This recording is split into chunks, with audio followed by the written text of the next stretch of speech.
Hello? Hello? Thing on? What's up? What's up? What's up? YouTube! Tube. Yet again, another episode of the Driveaway Bros at you again. So I stopped at this rest area, and I think I noticed there's another Driveaway driver sitting way the heck down there. I'm not going to take the time to try to meet nobody, but if you see this video, you're on it and you're famous. Yay. But real quick, I want to show you guys a video on a different setup that I got going on.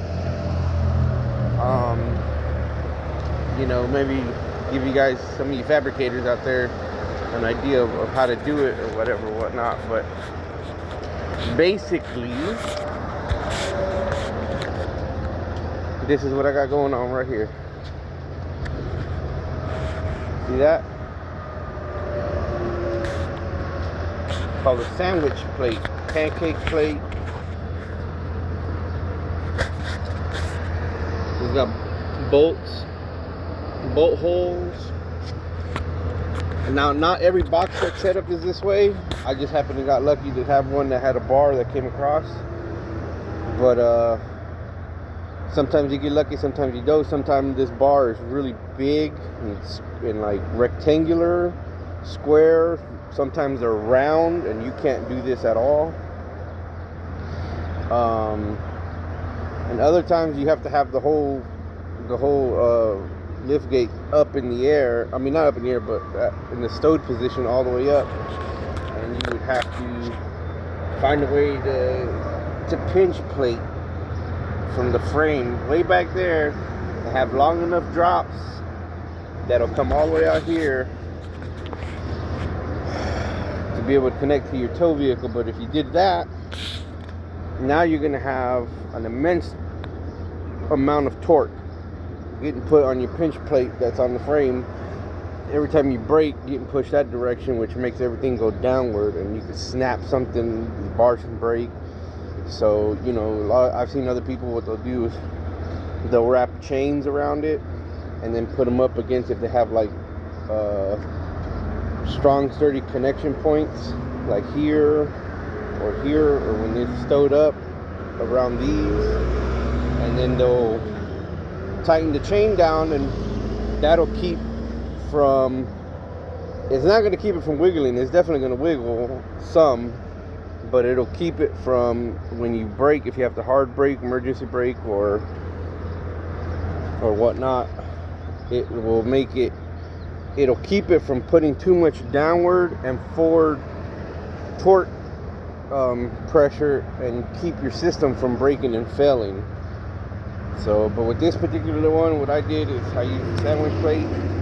I brought it down a little bit. I put these cables here. These are my backup cables. They do the same thing as the chains. They hook up over there and all that, blah, blah. But I put them up here. The reason being is because sometimes, since I don't have the lift gate all the way up in the stowed position, because I have to have it, I need it level so I could use this device. See? But what'll happen sometimes is when you're running down the road and you do a lot of bumps and stuff, this thing runs on hydraulics, and when it's not being operated, it's the hydraulics are kind of relaxed on it.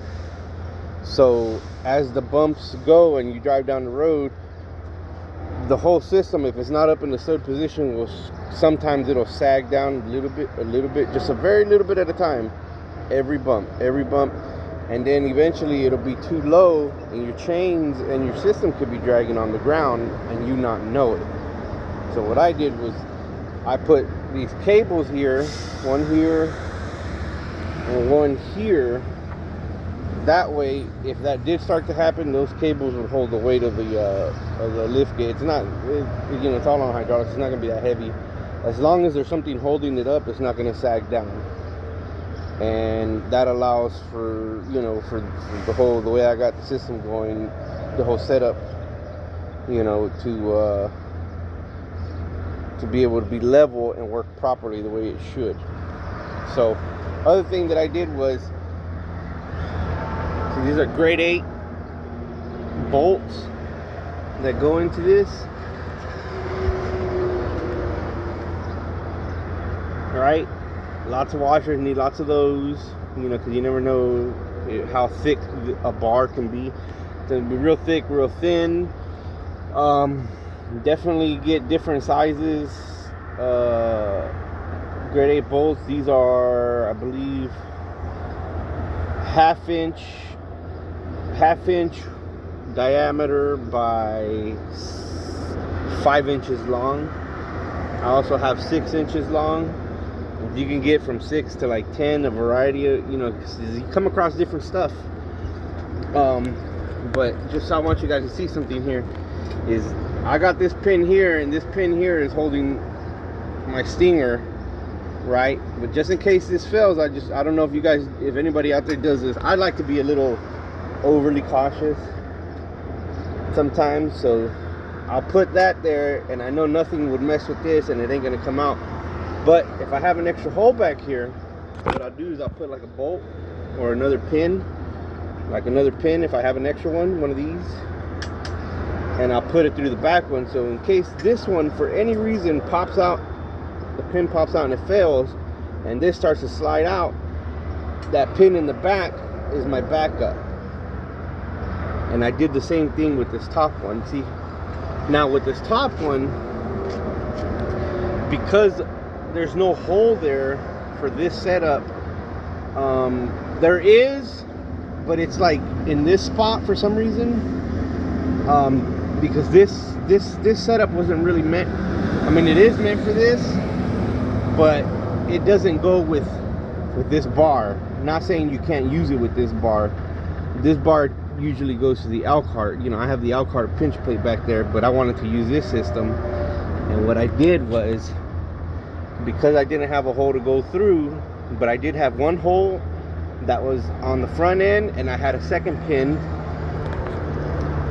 You can see that I had a second pin on the back end, so that'll keep this whole thing from moving back and forth. So it'll be the same as having one straight through. If anything, it's a lot safer because I have 2 pins, and so, you know, it's not so much weight and wear and tear on just one pin. It's not so much stress. And again, because I like to be over safe, I had an extra hole back there, so I put a pin back there, one of my 6-inch grade 8 bolts with a lot of washers. That way, if for any reason this starts to slide forward, this would have to fill, this would have to fill, and then I have my number 3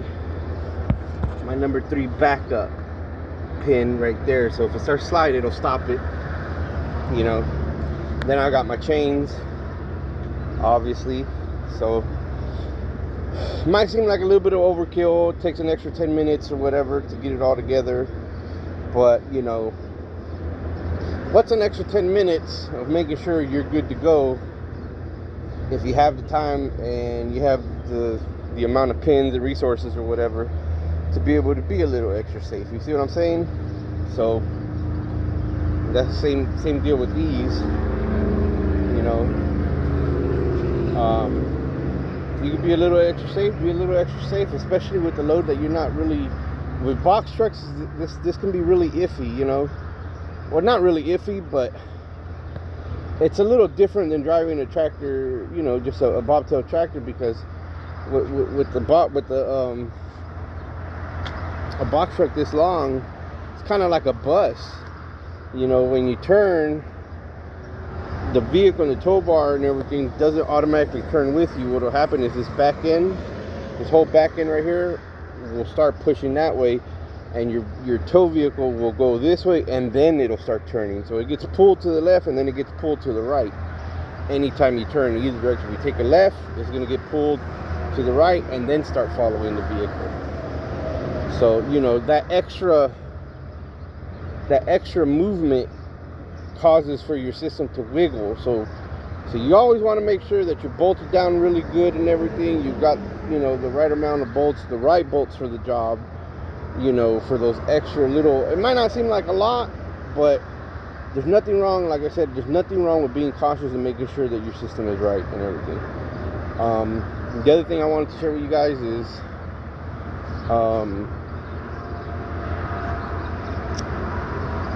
what else?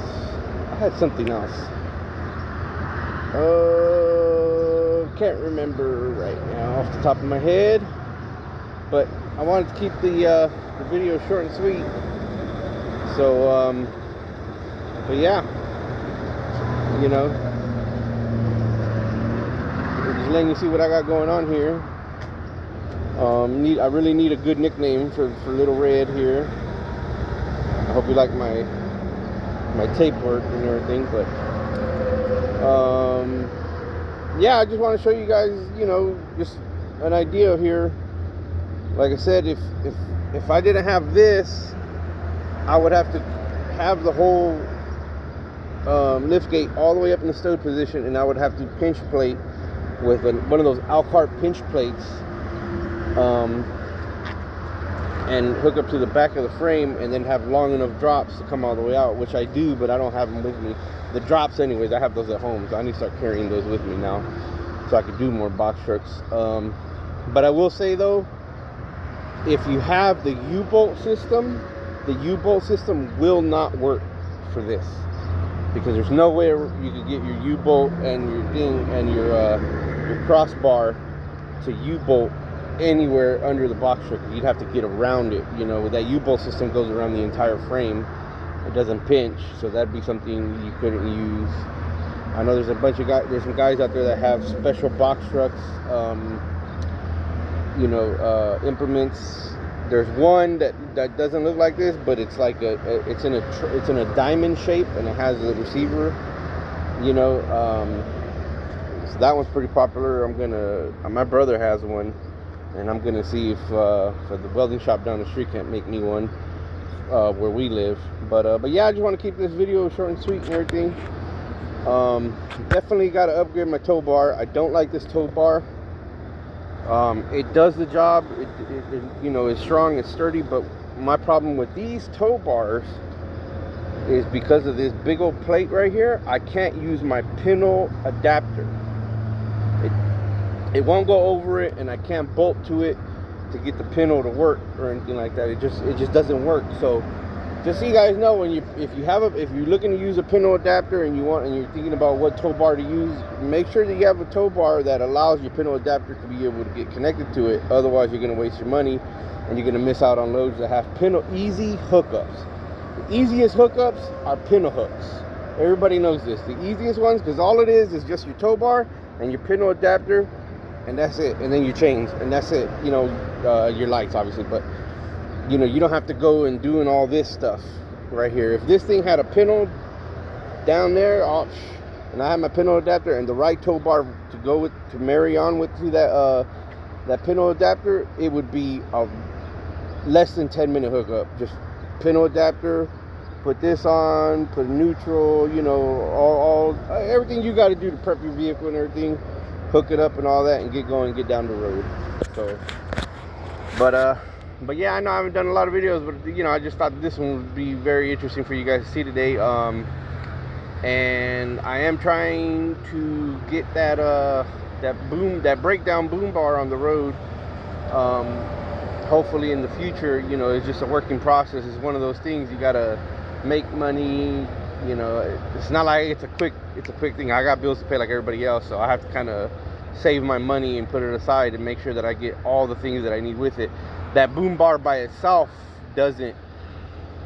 There's a lot of things that go with it that you require for work, like, you know, the right size chains, the amount of chains you need ramps, you need chalk blocks, you got to have straps, you got to have the boards and tie down straps for your fairings, you got to have, it's just a bunch of stuff that goes into booming that you would need to be able to make that system work. And I'm trying to get all that stuff together.